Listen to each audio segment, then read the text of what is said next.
हार्दिक स्वागत। कैसे हैं आप सब। और आज फिर से एक बार ब्रह्मास्त्र टेस्ट सीरीज़ का अगला सेगमेंट लेकर मैं आपके सामने उपस्थित हूं। मुझे पूरी उम्मीद है आपकी पढ़ाई ठीक चल रही होगी। जल्दी से आप सभी छात्र एवं छात्राएं कॉपी पेन लेकर बैठिए और बिना किसी भूमिका के हम लोग आज की टेस्ट सीरीज़ की शुरुआत करते हैं।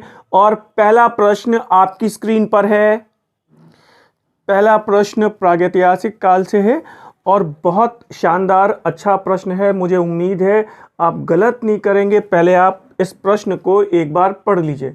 और प्रश्न आपसे ये कह रहा है, भीमबेटका की खोज किसने की थी। ध्यान से देखिएगा, भीमबेटका की खोज किसने की थी। और चार ऑप्शंस हैं आपके पास। रॉबर्ट ब्रुसफुट हैं, जॉन मार्शल, सीएल कार्लाइल और वीएस वाकणकर। तो मुझे उम्मीद है इसमें आप सभी की तरफ से जवाब बिल्कुल ठीक आएगा। जवाब दीजिए और फटाफट रिप्लाई करिए। बिल्कुल ठीक जवाब आ रहा है और इसमें सही आंसर है वीएस वाकणकर। ध्यान रखिएगा, इसमें कुछ आपके पास विशेष बातें हैं। एक तो ये वीएस वाकणकर हैं, इनके बारे में मैंने कभी एक बार आपसे डिस्कस भी किया था, कभी चर्चा की थी क्लास में, कि वाकणकर साहब को पाषाण कला का पितामह कहते हैं। ध्यान दीजिएगा, पाषाण कला का पितामह। ये एक इंपॉर्टेंट बात है, हो सकता है कभी आपसे पूछ ले कि who is known as the grandfather of stone art. पाषाण कला के पितामह कौन है, तो वो है वीएस वाकणकर। ये क्लियर है। मुझे उम्मीद है आप इसे नोट करिए। रॉबर्ट ब्रुसफुट को आप बिल्कुल जानते हैं और ये कई बार प्रश्न आता है, प्रागैतिहासिक काल के जनक कौन हैं, तो रॉबर्ट ब्रुसफुट हैं। ये ध्यान रखने की चीज़ है। मैं लिख दे रहा हूँ, आप नोट डाउन कर लीजिएगा। और मुझे उम्मीद है ये सारी जानकारियाँ आपको अच्छे से पता हैं। सीएल कार्लाइल को मध्य पाषाण काल का जनक कहा जाता है।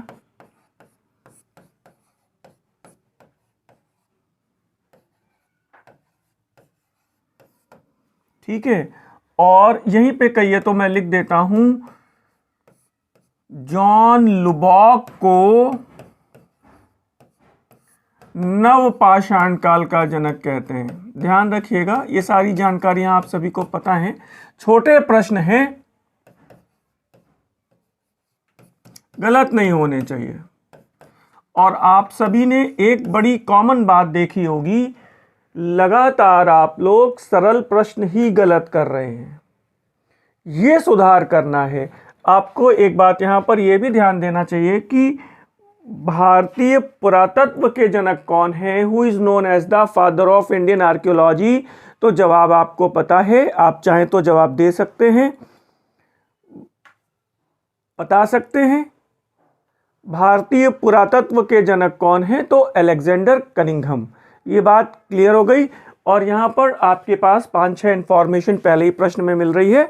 और आइए हम सब देखते हैं दूसरा प्रश्न। हमेशा की तरह दूसरा प्रश्न आप देखिए, मैच दी फॉलोइंग का प्रश्न है। मैंने हमेशा कहा है कि नंबरिंग करके मैच करिएगा। प्रागैतिहासिक चित्रकारी, तो जवाब आपके सामने ही है और भीमबेटका है, तो यहाँ पर आप 3 नंबर डाल सकते हैं। पशुपालन के प्राचीनतम साक्ष्य, तो ये भी अक्सर पूछा जाता है। सिंगल लाइनर प्रश्न भी आया है कि ये बताइए कि वो पशुपालन का प्राचीनतम साक्ष्य आदमगढ़ और बागोर में है, मध्य पाषाण काल में है। ये बात ध्यान रखिएगा। प्रचुर मात्रा में हड्डी के उपकरण कहाँ से मिले हैं, तो ऑल ऑफ यू नो, चिरान से मिले हैं। नव पाषाण काल का स्थल है, ध्यान रखिए। और ये भी ध्यान रखिएगा, ये भी पूछा गया है आपसे कि चिरान बिहार में किस जिले में है, तो जहां तक मैं याद कर पा रहा हूं सारण जिले में है। ध्यान रखिएगा, ये चीजें गलत नहीं होनी चाहिए। और फिर कृषि के प्राचीनतम साक्ष्य में आपके पास लौरादेवा और मेहरगढ़ है। नवीनतम स्रोतों में भी एक प्रश्न ये आया है कि कृषि के प्राचीनतम साक्ष्य, तो लौरादेवा चुनेंगे आप अब वर्तमान नवीन शोधों में। क्यों? क्योंकि अब लौरा देवा से हमारे पास लगभग 8500 ईसा पूर्व के आसपास चावल की खेती के प्रमाण मिले हैं। तो आप इन चारों पांचों प्रश्नों को अच्छे से देख लीजिए, विकल्प देख लीजिए 3, 4, 2, 1। तो आइए हम लोग विकल्प देखते हैं कौन सा विकल्प सही हो रहा है। विकल्प आपके सामने है, आप देख पा रहे हैं, और इसमें सही विकल्प है 3, 4, 2, 1। तदनुसार विकल्प बी सही है। और इसके पहले कि हम लोग तीसरे प्रश्न पर जाएं, आपको ये सूचना देनी है, लगातार मैंने कल भी आपको सूचना दी थी। पहली बात तो ये है, कल कार्तिक पूर्णिमा का महापर्व है और इस गुरु पर्व के अवसर पर कल मैं आपके लिए सिख आंदोलन पर एक विशेष क्लास लेकर उपस्थित रहूँगा। तो कल की क्लास में आप अधिक से अधिक लोग उपस्थित हो सकते हैं, आप आमंत्रित हैं। दूसरी एक महत्वपूर्ण बात यह है कि मैं जल्दी ही एक नए चैनल पर भी उपस्थित हो रहा हूं। उस चैनल की सूचना आपको इस चैनल के माध्यम से, व्हाट्सएप के माध्यम से या फिर टेलीग्राम चैनल के माध्यम से आपको उपलब्ध हो जाएगी। आप सभी को अनिवार्य रूप से उस चैनल को सब्सक्राइब करना है। क्योंकि मैं नहीं चाहता कि भविष्य में हम लोगों के जो संवाद की प्रक्रिया है उसमें किसी तरह का व्यवधान उत्पन्न हो। 2 चैनल रहेंगे, अलग अलग समय पर अलग अलग चैनल के माध्यम से हम लोग आराम से इतिहास को पूरा कवर करेंगे। 2 चैनल पर उपस्थित रहने का केवल एक ही कारण है कि किसी भी तरह से हम लोगों के संवाद में किसी भी तरह का भविष्य में व्यवधान उत्पन्न ना हो। फिलहाल आइए देखते हैं नेक्स्ट क्वेश्चन। तीसरा बहुत विशेष प्रश्न है, आप प्रश्न पढ़ लीजिए। कौन सी फसल हड़प्पा संस्कृति के लोगों को अज्ञात प्रतीत होती है? इट मीन्स कि किस फसल से हड़प्पा वासी संभवतः परिचित नहीं थे? किस फसल से हड़प्पा वासी संभवतः परिचित नहीं थे? 4 ऑप्शन है, चावल है, कपास है, गन्ना है, यव है। यव इट मीन्स जौ है। अब आप मुझे बता सकते हैं, जवाब दीजिए और सब लोग रिप्लाई करिए। इससे बढ़िया होगा कि हम लोगों के संवाद में और अंडरस्टैंडिंग में काफ़ी फ़ायदा मिलेगा आपको। फिलहाल आप जवाब दीजिए, और कंफ्यूजन की स्थिति अगर है तो मैं आपको जवाब देता हूं, और सही जवाब है गन्ना। किसी भी दशा में हड़प्पा सभ्यता में हमारे पास अब तक गन्ने के साक्ष्य नहीं मिले हैं। ये बात मुझे उम्मीद है आप क्लियर हो गई होगी। कुछ बातें मैं और बता देता हूं, ध्यान रखिएगा। जैसे यव की बात आती है, यव इट मीन्स जौ। आपकी समझ के लिए बता रहा हूं, सर्वोत्तम किस्म का जौ कहां से मिला है मुझे बताइए। सर्वोत्तम किस्म का जौ कहां से मिला है? तो यह है बड़ावली। ध्यान रखिएगा, बड़ावली से जौ के साक्ष्य हैं हमारे पास। कपास के साक्ष्य तो हैं ही हमारे पास। चावल के साक्ष्य हमारे पास 2 जगह से हैं। एक शहर तो लोथल है और दूसरा रंगपुर है। रंगपुर से हमारे पास धान की भूसी मिली है, ये भी ध्यान रखने की बात है। मैं और भी कुछ बातें आपसे डिस्कस करूंगा, पहले आप इतनी बातें नोट कर लीजिए। और हड़प्पा सभ्यता में कुछ ऐसी चीजें हैं जो वास्तव में है ही नहीं। पहली, लोहा नहीं है, यानी कि हड़प्पा वासी लोहे से परिचित नहीं है। इन चीजों के साक्ष्य हमारे पास नहीं है। हड़प्पा सभ्यता में हमारे पास किन चीजों के साक्ष्य नहीं है? एक तो लोहे का साक्ष्य नहीं है, दूसरा रेशम का साक्ष्य नहीं है, तीसरा नहर का साक्ष्य नहीं है, चौथा गन्ने का साक्ष्य नहीं है। ये बात विशेष तौर पे मैं आपको बता रहा हूं, इन चीजों के साक्ष्य हमारे पास नहीं हैं। आई रिपीट, नहर जैसी एक संरचना अपवाद हड़प्पा सभ्यता में, ध्यान रखिएगा ये अपवाद, एक्सेप्शन है, और वो स्थल है मालवण। ये भी एक इंपॉर्टेंट प्रश्न हो सकता है। मालवण किस नदी के किनारे है? तो मुझे जहां तक याद आ रहा है वो ताप्ती नदी के किनारे है। और नहर का अपवाद स्वरूप एक नहर जैसी संरचना, अप्रत्यक्ष संरचना कहां से मिली है? तो वो मालवण से मिलती है। दूसरी बात यह है कि हड़प्पा सभ्यता में अभी तक हमारे पास एक पशु खच्चर का साक्ष्य नहीं मिला है। खच्चर का साक्ष्य नहीं मिला है, इंग्लिश में आप इसको म्यूल कह सकते हैं। म्यूल का साक्ष्य नहीं है। आई थिंक बातें क्लियर हो रही हैं। मुझे बताइए, कोई डाउट तो नहीं है? अगर इसके बावजूद भी कहीं पर कोई डाउट होता है तो आप मुझे व्हाट्सएप करके अपनी जो भी आपके डाउट्स हैं या जो भी आपकी क्वेरीज हैं आप मुझसे पूछ सकते हैं। उसको हम लोग अगले लेक्चर में डिस्कस कर दिया करेंगे, ठीक है? और अगला प्रश्न 4। आज कुछ विशेष प्रश्न प्राचीन भारत से ही हैं। और देखिए और मुझे बताइए कि किस वैदिक देवता की तुलना यूनानी देवता हेलियोस के साथ की गई है? किस वैदिक देवता की तुलना यूनानी देवता हेलियोस के साथ की गई है? और 4 ऑप्शन है, इंद्र है, सूर्य है, वरुण है और प्रजापति हैं। मुझे बताइए, जवाब दीजिए जल्दी से, सभी लोग पार्टिसिपेट करिए। आपके द्वारा दिए गए जवाब अगर कभी गलत होते हैं और मैं सुधारता हूं तो आपको काफी फायदा मिलेगा। प्लीज जवाब दीजिए। और मैं आपको बता रहा हूं, यहां पे सही जवाब है सूर्य। सूर्य की तुलना यूनानी देवता हेलियोस के साथ की गई है। This is very important. Clear? तो फिर इंद्र की तुलना किस यूनानी देवता के साथ की गई है? मुझे बताइए। यह भी एक महत्वपूर्ण प्रश्न है कि इंद्र की तुलना किस यूनानी देवता के साथ की गई है? मुझे बता सकते हैं? जहां तक मैं याद कर पा रहा हूं, और इंद्र की तुलना जियस के साथ की गई है। इंद्र की तुलना यूनानी देवता जियस के साथ की गई है। आई थिंक क्लियर हो रहा है, कोई डाउट तो नहीं है? और वरुण के लिए आपसे हमेशा पूछा गया है किस ईरानी देवता के साथ तुलना की गई है? तो ये है अहुरमज़दा। और वरुण की तुलना किस यूनानी देवता के साथ की गई है? तो वो है यूरेनस। क्लियर?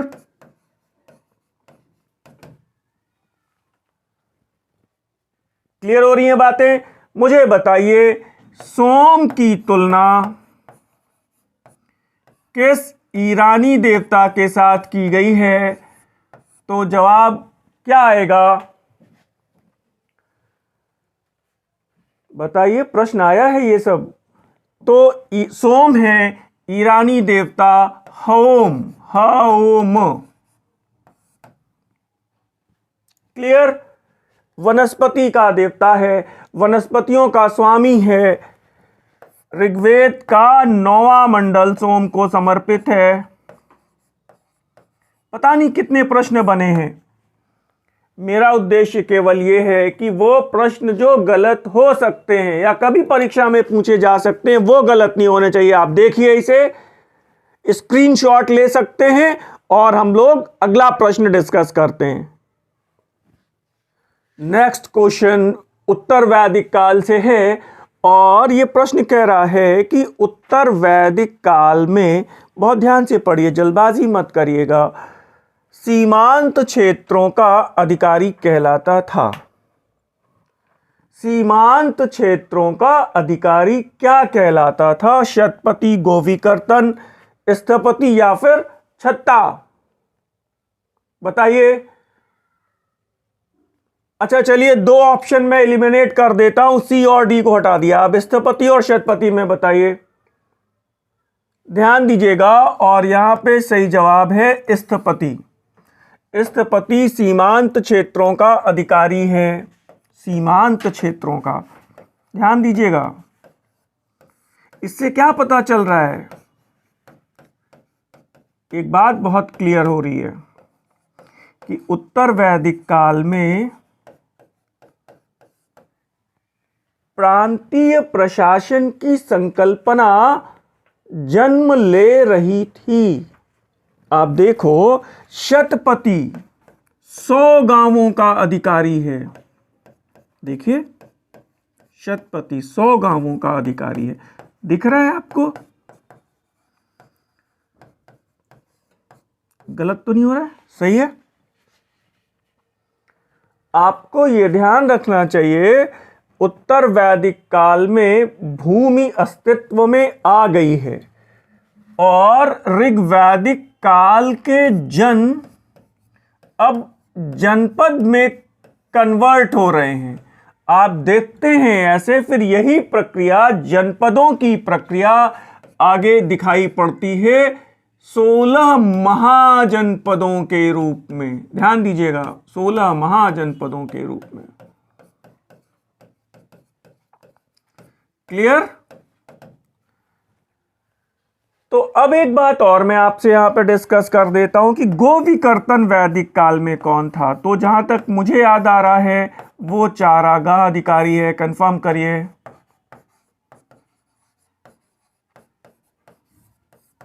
उत्तर वैदिक काल का चारागाह अधिकारी गोविकर्तन है। क्लियर हुआ? ऋग्वैदिक काल का चारागाह अधिकारी, ऋग्वैदिक काल का चारागाह अधिकारी बताइए मुझे, क्या कहा गया है? और गलत किया आपने तो फिर मुश्किल है। और उसका नाम है वाज्रपति। आई थिंक ये भी क्लियर हो गया। छत्ता, इसको प्रतिहारी कहा गया है या द्वारपाल कह सकते हैं आप।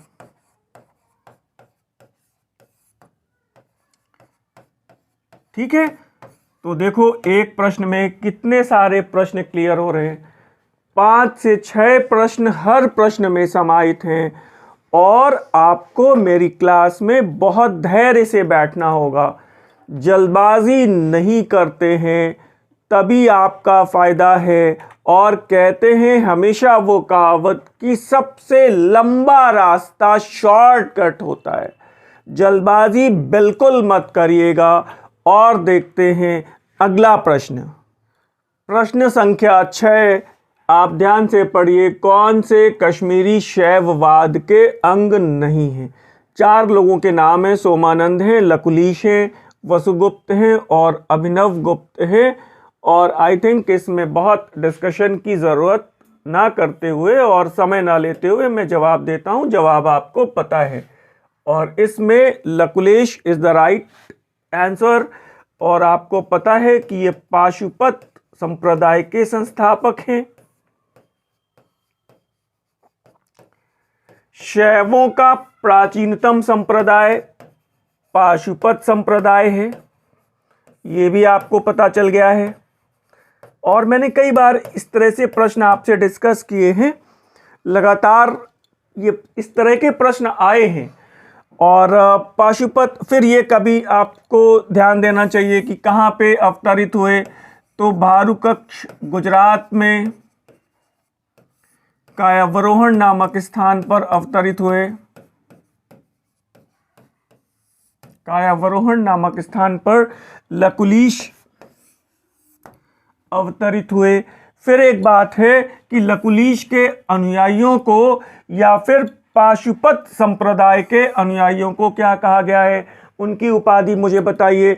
जल्दबाजी मत करिए, फटाफट जवाब दीजिए। लेकिन मैं समय दे रहा हूं। पाशुपत संप्रदाय के अनुयायियों को क्या कहा गया है मैं बता रहा हूं। और जवाब है पंचार्थिक। आई थिंक इस प्रश्न में भी लगभग 5-6 इंफॉर्मेशन आपकी क्लियर हो रही हैं। तो फिर आइए फटाफट अगला प्रश्न देखते हैं। Question number next, question 7 Maurya काल से है। गलत होने वाले प्रश्नों में और रिपीट होने वाले प्रश्नों में सर्वाधिक बार इंपॉर्टेंट प्रश्न। मेगास्थनीज ने नगरों के सर्वोच्च अधिकारी को क्या कहा है? मेगास्थनीज ने नगरों के सर्वोच्च अधिकारी को क्या कहा है? एस्टिनोमोई, एग्रोनोमोई, इफोरोई, एपिस्कोई। 4 ऑप्शन है, जवाब दीजिए ABCD। नगरों का सर्वोच्च अधिकारी पूछ रहा है और मुझे कंफ्यूजन की स्थिति दिखाई पड़ रही है और सही जवाब यहां पर है एस्टिनोमोई। ध्यान रखिएगा, एस्टिनोमोई। सबसे बड़ी बात यह है, आप जल्दबाजी में कभी ऐसा भी कर सकते हैं इसको चुनने में। ध्यान दीजिएगा, नगरों का सर्वोच्च अधिकारी एस्टिनोमोई है। डाउट क्लियर रहना चाहिए। मैंने बहुत करीबी विकल्प रखे हैं और एग्रोनोमोई, जहां तक मुझे याद आ रहा है, ये जिले का अधिकारी होता था। ठीक है, ये जिले का अधिकारी होता था।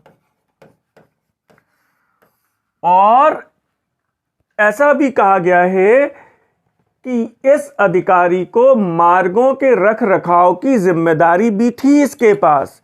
तो अक्सर करके एक बार यूपीएससी में इस प्रश्न को ऐसे पूछ दिया कि वो मौर्य काल में मार्ग निर्माण अधिकारी कौन था, तो आप चुनेंगे हमेशा एग्रोनोमोई। नगरों का अधिकारी एस्टिनोमोई, जिले का अधिकारी एग्रोनोमोई। तो फिर अब 2 ऑप्शन और बच रहे हैं। ये इफोरोई क्या है? तो इफोरोई क्या है? इफोरोई गुप्तचर हैं और गुप्तचरों को स्ट्रैबो ने इफोरोई कहा है। यह बात भी क्लियर रखिए, स्ट्रैबो गुप्तचरों को इफोरोई कहता है। तो फिर एपिस्कोई क्या है? तो ये भी गुप्तचर हैं। देखिए कितनी बढ़िया बातें हैं। और मैगस्थनीज गुप्तचरों को एपिस्कोई कहता है। डाउट्स क्लियर हो रहे हैं?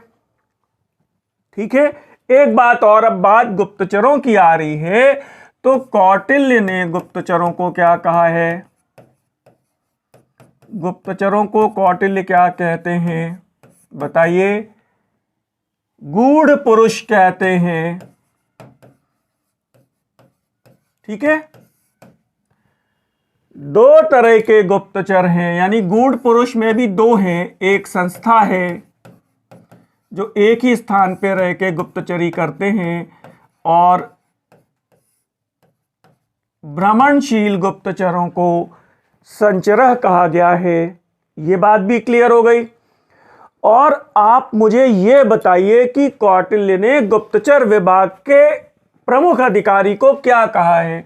तो गुप्तचर विभाग का प्रमुख अधिकारी कहलाता था महामात्याप सर्प। महामात्याप सर्प, महामात्याप सर्प। अब आप काउंट करिए, इस प्रश्न में लगभग आपको 7 प्रश्न मिल गए। तो अगला प्रश्न देख लेते हैं, और मुझे उम्मीद है आप नोट डाउन कर रहे हैं। ये रिवीजन के तौर पे बहुत इंपॉर्टेंट है। अगला प्रश्न देखिए, प्रश्न संख्या 8। सावधानी से देखिए, और सरल प्रश्न है, बहुत एक्सप्लेनेशन की जरूरत नहीं है।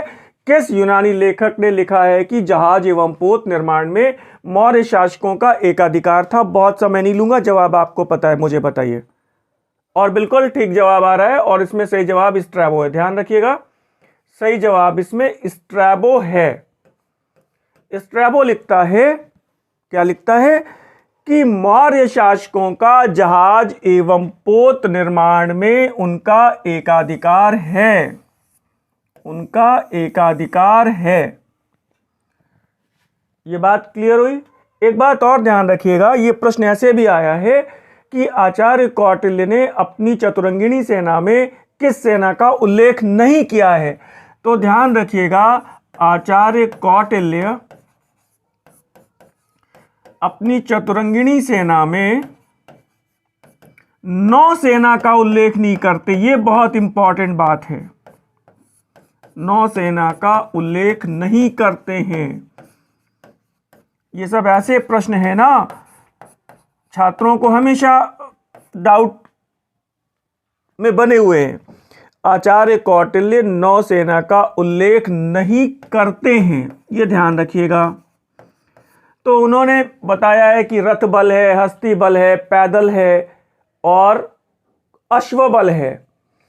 उन्होंने किसी भी दशा में नौसेना का उल्लेख नहीं किया है। तो अब प्रश्न ये आता है कि ये बताइए कि क्या मौर्यों के पास नौसेना नहीं थी? तो बिल्कुल थी। क्यों? क्योंकि यूनानी लेखकों ने विवरण दिए हैं। और तो और आपको ध्यान रखना चाहिए, कौटिल्य ने अपने अध्यक्षों की गिनती में नवाध्यक्ष नामक एक अधिकारी की चर्चा भी की है।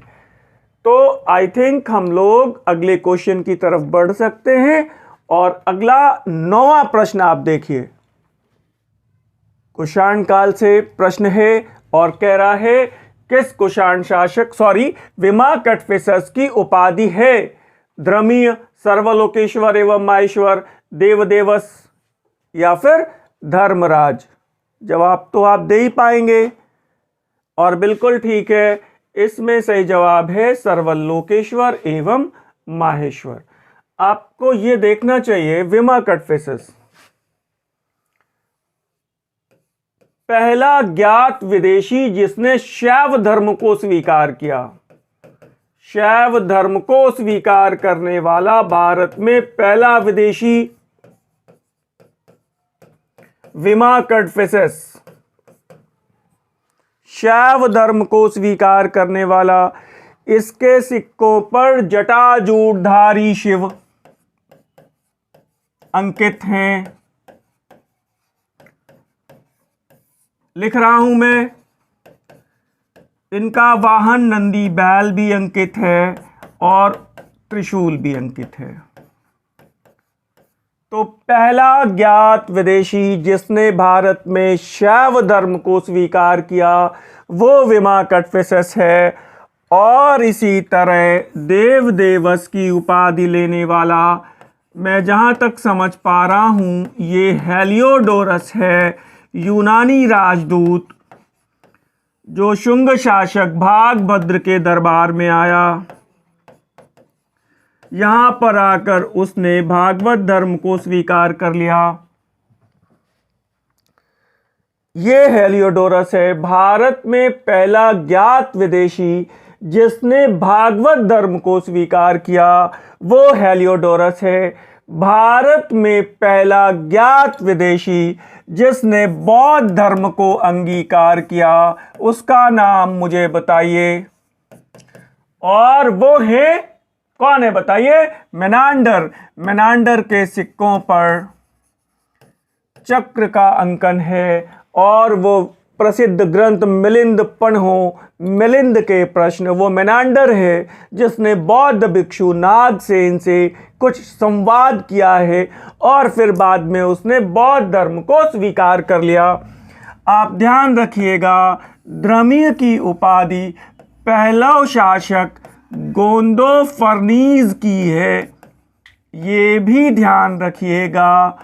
और धर्मराज की उपाधि का संबंध मौर्य सम्राट अशोक से है।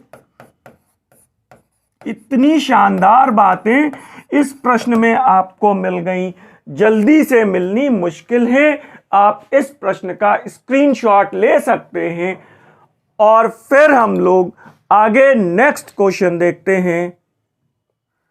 जल्दी से इस सूचना का स्क्रीनशॉट लीजिए जो मैंने आपको अभी बताया कि ये द्रमीय की उपाधि का संबंध पहला शासक गोंदोफर्नीज है। देवदेवस की उपाधि का संबंध हेलियोडोरस से है और धर्मराज की उपाधि का संबंध अशोक से है। ये तीनों सूचनाएं, उपाधियां अलग अलग समय पे पूछी गई हैं। और अगला प्रश्न देख लीजिए। मैं अगले प्रश्न की शुरुआत करूं सरल सा प्रश्न है। उसके पहले आपको हमेशा की तरह एक सूचना दे रहा हूं, वो ये है कि मैंने आपके लिए एक बुकलेट तैयार की है जो परीक्षा की दृष्टि से केवल महत्वपूर्ण टॉपिक्स को कवर करते हुए तैयार की गई है। इसमें तीनों खंड हैं, एंशिएंट, मेडिवल, मॉडर्न। आप देख पा रहे होंगे 250 पन्ने की ये बुकलेट है जिसमें मैप और चित्रों और सूचनाओं में एक अद्भुत समन्वय रखते हुए इसको तैयार किया गया है। किसी बुक का पर्याय नहीं है, लेकिन महत्वपूर्ण और परीक्षोपयोगी जानकारियां इस बुकलेट में कवर की गई हैं। अगर आपको ये बुकलेट चाहिए तो आप स्क्रीन पर दिए गए नंबरों पर संपर्क कर सकते हैं। आगे हम लोग देखते हैं अगला प्रश्न।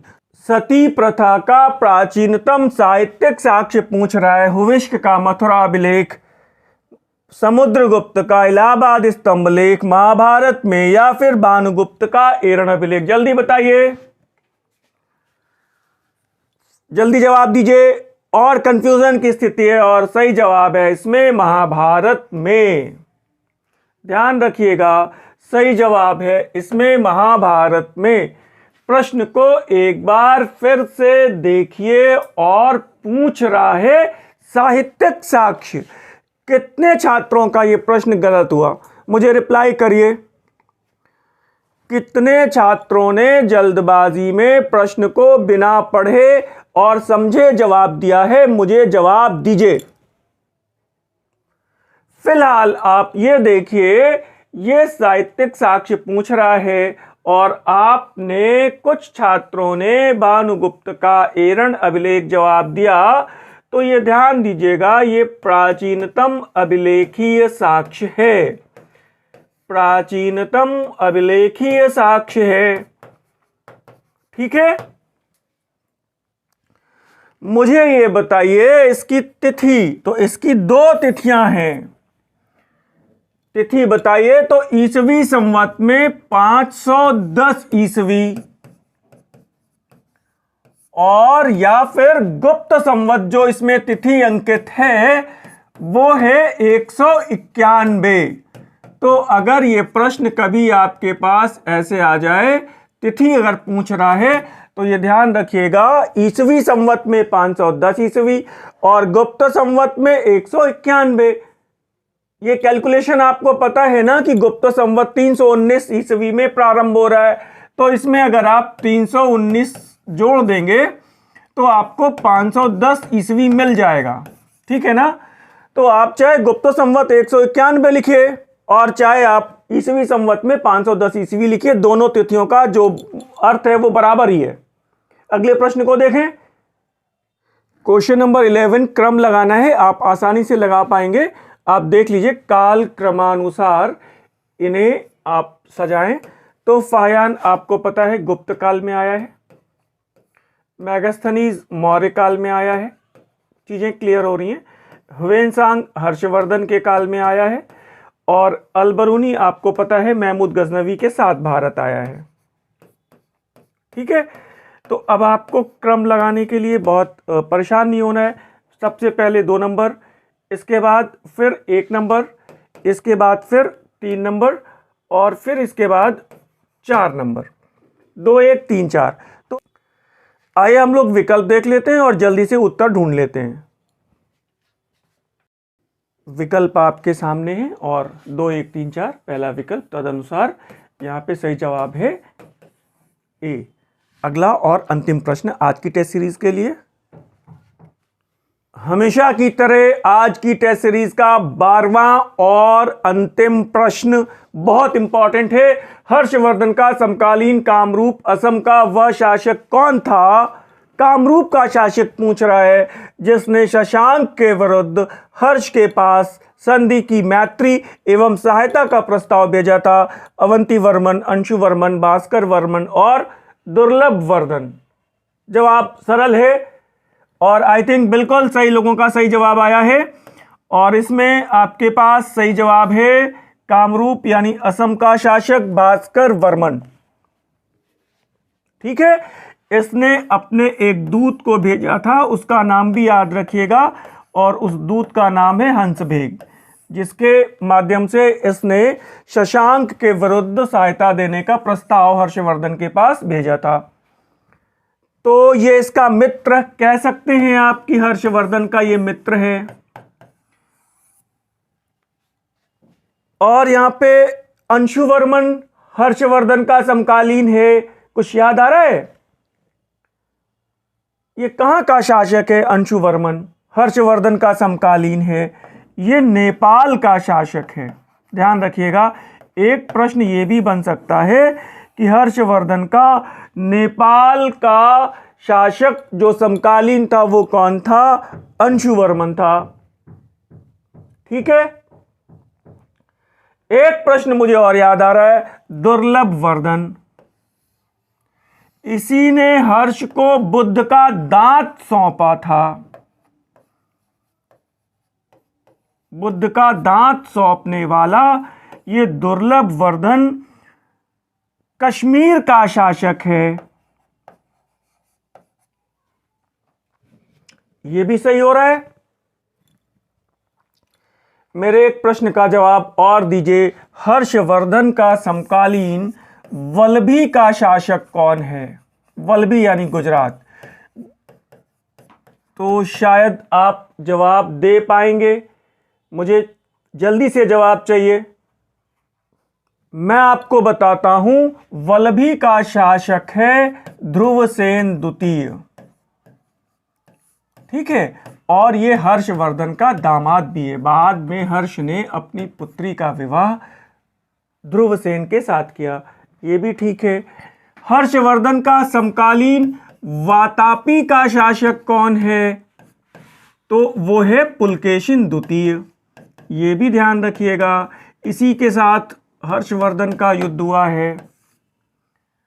और कांची के दो पल्लव शासक हर्षवर्धन के समकालीन हैं, और वो हैं, कांची के पल्लव शासकों में दो नाम आपको याद रखना है। पहला पल्लव शासक महेंद्र वर्मन प्रथम। ठीक है, ये भी समकालीन है।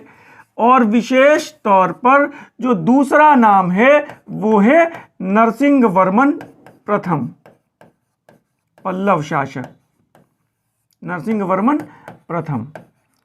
ये सब हर्षवर्धन के समकालीन है।